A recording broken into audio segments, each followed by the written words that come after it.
Y hoy vamos a estar viendo un mueble nuevo, ¿verdad? Pero antes de ver este mueble nuevo, permítame hacer nada más un pequeño repaso, ¿sí? Por los muebles que hemos estado viendo. El primero que habíamos visto, ¿cuál era? ¿Quién se acuerda? Los atrios y el altar de bronce. Los atrios y el altar de bronce. Cuando hablamos de los atrios y el altar de bronce, estamos hablando de adoración. Ahí lo tenemos, de acción de gracias y alabanza, ¿verdad? Cuando entramos, la Biblia dice que entren por sus puertas con acción de gracias, ¿verdad? Y entonces esto es, cuando usted está orando, usted llega, se presenta ante Dios, ¿verdad? Con acción de gracias. Usted le empieza a dar gracias a Dios por todo lo que Él ha hecho en su vida, por lo que está haciendo en su vida, por lo que irá a hacer en su vida. Usted empieza a tener un corazón de agradecimiento. Y cuando vemos ahí el altar de bronce, hablábamos ahí de que había un sacrificio, ¿verdad? Pero ya ahorita ya nosotros no necesitamos hacer ningún sacrificio, porque ya el sacrificio mayor lo hizo Jesús en la cruz. Entonces agradecemos por ese sacrificio, agradecemos por el sacrificio que Jesús hizo ya en la cruz. Seguimos avanzando y tenemos el otro que es el lavacro, ¿verdad? Y ahí eso era una pileta, por decirlo así, donde había una fuente, ¿verdad? Donde había agua y ahí podíamos reflejarnos, ¿verdad? Y ahí hablamos de que este es de purificación y santificación. Y cuando llegamos ahí es cuando, por medio también del sacrificio de Cristo Jesús, es que somos purificados. Ahí es donde vemos cuáles son nuestros pecados, ¿verdad? Y ahí es donde pedimos perdón a Dios por nuestros pecados. Ahí es donde somos purificados, donde somos santificados, porque no hay nada de lo que nosotros podamos hacer para poder ser perdonados por nuestros pecados, solo por medio del sacrificio de Jesús, ¿verdad? No hay nada que usted no pueda hacer, por más que usted venga los 21 días aquí seguidos, no hay nada que usted no pueda hacer, sino solo el sacrificio de Jesús, que es el que nos purifica, el que nos santifica. Cuando entramos ya al lugar santo, ¿verdad? Ahí tenemos el candelabro, fue el que vimos el domingo pasado, ¿verdad? Y ahí hablamos que el candelabro es el Espíritu Santo. Y aquí es en la oración, en este modelo de oración, es cuando anhelamos al Espíritu Santo. Es cuando empezamos a desear el Espíritu Santo. Es cuando empezamos a ser conscientes de que Él es nuestro ayudador, de que Él es nuestro consejero, de que Él es el que nos da todo sustento, ¿verdad? Es cuando empezamos a anhelar la persona del Espíritu Santo, cuando Él nos consuela. Este es el candelabro. Y hoy vamos a estar viendo el cuarto mueble, que es la mesa de los panes. Yo dije, qué vacilón que a mí me tocara la mesa de los panes, ¿ah? Porque me encanta comer. La mesa de los panes, ¿qué representa la mesa de los panes? La mesa de los panes en el tabernáculo era o representa la palabra de Dios y siempre tenía 12 panes, 6 de un lado, 6 del otro. Cada uno de los panes en ese entonces representaba a las 12 tribus, ¿verdad? Hoy no tenemos tribus, ¿verdad? No tenemos alguna tribu ahí a la que pertenecer, pero me gusta pensar que puede representar cada uno de los meses de nuestro año, ¿verdad? Y cuando hablamos de la mesa de los panes, estamos hablando de que es la palabra de Dios y que es necesaria todos los días en nuestra vida. Todos los días en nuestra vida. Yo no sé si ustedes han visto gente, ¿verdad? Que en diciembre se desaparecen, ¿verdad? Y viene zapote y se olvidaron de Dios, ¿verdad? Y ahí ya le quitaron un pan, ¿verdad? Y ya se olvidan de leer la palabra. Y en enero siguen, ¿verdad? Porque está Palmares, ¿verdad? Entonces siguen ahí la fiestica y todo el asunto y ya van apareciendo por ahí de febrero, marzo. Todos los días del año, todos los días de nuestra vida tenemos que estar alimentándonos de la palabra de Dios. Esto es lo que representa la mesa de los panes. En Josué hay un pasaje, Josué 1:9, yo no sé si ustedes lo han escuchado, ¿verdad? 1:9 dice, es cuando Dios habla con Josué y le dice, te ordeno que te esfuerces, que seas valiente, ¿verdad? Que no desmayes, que no que no renuncies y yo voy a estar contigo todos los días, ¿verdad? Y es un pasaje que uno se inyecta todo y uno, sí Señor, yo eso lo quiero para mi vida, ¿verdad? Y uno se anima todo con ese pasaje y lo manda por WhatsApp, ¿verdad? Y con una foto de Piolín y toda la cosa, ¿verdad? Y es un pasaje que creo que muchos lo conocen. Pero me encanta porque el versículo antes, ese es 1:9, pero el 1:8, ojo lo que dice. Dice, estudia constantemente este libro de instrucciones, o sea, la palabra de Dios. Medita en él día y noche, día y noche. ¿Para qué? Para asegurarte de obedecer todo lo que allí está escrito. O sea, no es solo simplemente leerlo por leerlo, es aplicarlo, ¿verdad? No solo es leer la Biblia, no, es aplicar la Biblia. Y luego dice, solamente entonces prosperarás y te irá bien en todo lo que hagas. Y luego viene ese pasaje con la foto de Piolín.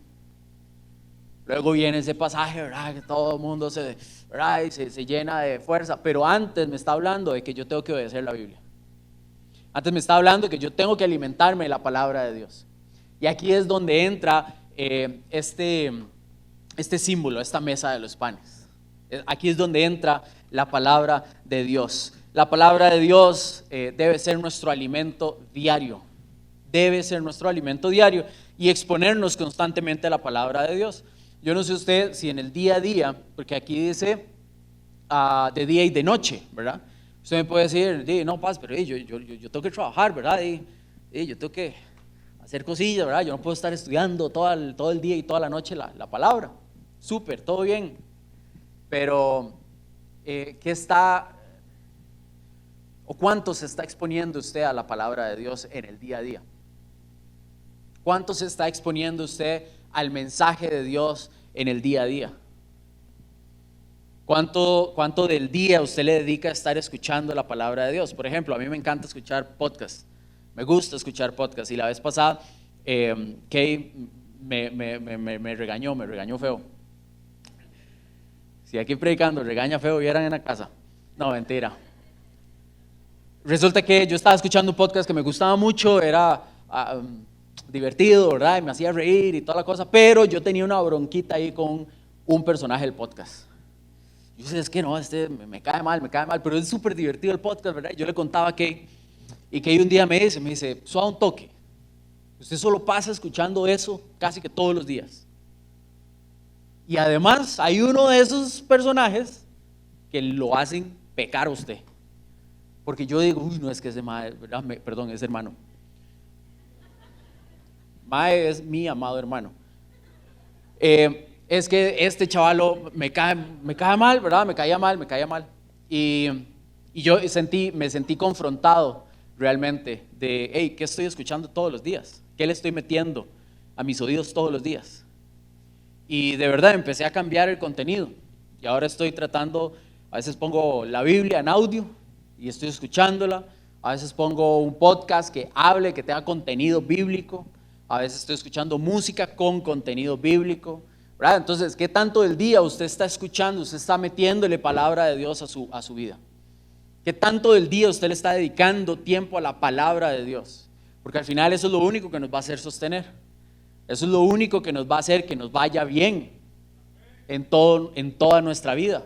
Entonces, ¿qué tanto está usted exponiéndose día a día y noche a la palabra de Dios? Mateo 4:4 dice, Jesús les dijo, no, las escrituras, ese es Jesús está hablando en el momento en que está en la tentación, está hablando con el diablo, con el enemigo. Le dice, las escrituras dicen, la gente no vive solo de pan, sino de cada palabra que sale de la boca de Dios. O sea, vivimos también de esto, de la palabra de Dios, de lo que dice la palabra de Dios. Y si vivimos de esto, ¿por qué a veces no la comemos? Porque a veces no la estudiamos. ¿Por qué? Porque la palabra de Dios es nuestro alimento y también la palabra de Dios es una espada. Dice Hebreos 4:12. Dice, pues la palabra de Dios es viva y poderosa y es más cortante que cualquier espada de dos filos. Penetra entre el alma y el espíritu, entre la articulación y la médula del hueso, deja descubierto nuestros pensamientos, deseos más íntimos. Entonces la Biblia nos alimenta, pero la Biblia también nos sirve para defendernos. Entonces, en el modelo de oración, permítame regalarle 4 tips de cómo usted puede aplicar la palabra en un modelo de oración, ¿verdad? Cómo usted puede aplicar ese pan, ese alimento, cómo usted puede aplicar esa espada en un modelo de oración. El primero es: lea y medite la palabra de Dios. Lea y medite la palabra de Dios. No me voy a detener mucho en el tema de meditar, pero la palabra meditar creo que se ha ido desvirtuando mucho, ¿verdad? El enemigo la ha ido desvirtuando mucho, en el sentido de que a veces vemos meditar y uno dice, uy, no, eso es raro, ¿verdad? Meditar, eso lo hace otra gente. Y la Biblia misma nos manda a meditar. Ahí en Salmo 1:2 nos manda a meditar. Y hay un mensaje que lo invito a que usted vaya a revisarlo, está en nuestro canal de YouTube, se llama Discípulos en Crisis 2, tiene nombre película, pero es una prédica, ¿verdad? Discípulos en Crisis 2, en donde ahí un hermano, miembro de esta iglesia, Johan Murillo, nos habla un poco y nos da un modelo de 4 pasos de cómo podemos meditar en la palabra. Entonces, lo número 1 es: lea y medite la palabra. Lea y medite la palabra. El número 2 es: declare las promesas para su vida. Declare las promesas de Dios para su vida. Yo no puedo declarar algo que yo no conozco. Entonces yo necesito leer la palabra de Dios. Y en la palabra de Dios hay un montón de promesas. Cuando usted está triste, hay una palabra de Dios para su tristeza. Cuando usted está en necesidad, hay una palabra de Dios para su necesidad. Y en medio de la oración, ahí es donde usted puede empezar a declarar esos versículos. Ahí es donde usted puede decir: Señor, como dice Salmo 23, tú eres mi pastor, nada me va a faltar, ¿verdad? Y ahí usted empieza a declarar los versículos, usted empieza a declarar la palabra de Dios en medio de su oración.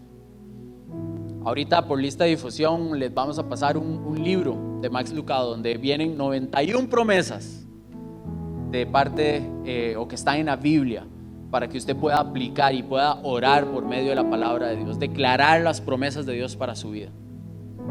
El número 3 es: pida revelación fresca de la palabra de Dios. Pida revelación fresca, pídalo. De pronto yo hoy puedo estar leyendo Juan 3:16, súper conocido el pasaje. Y hoy Dios me puede revelar algo con respecto al amor de Dios a todo el mundo, con respecto al amor de Dios a la humanidad o a mi vida.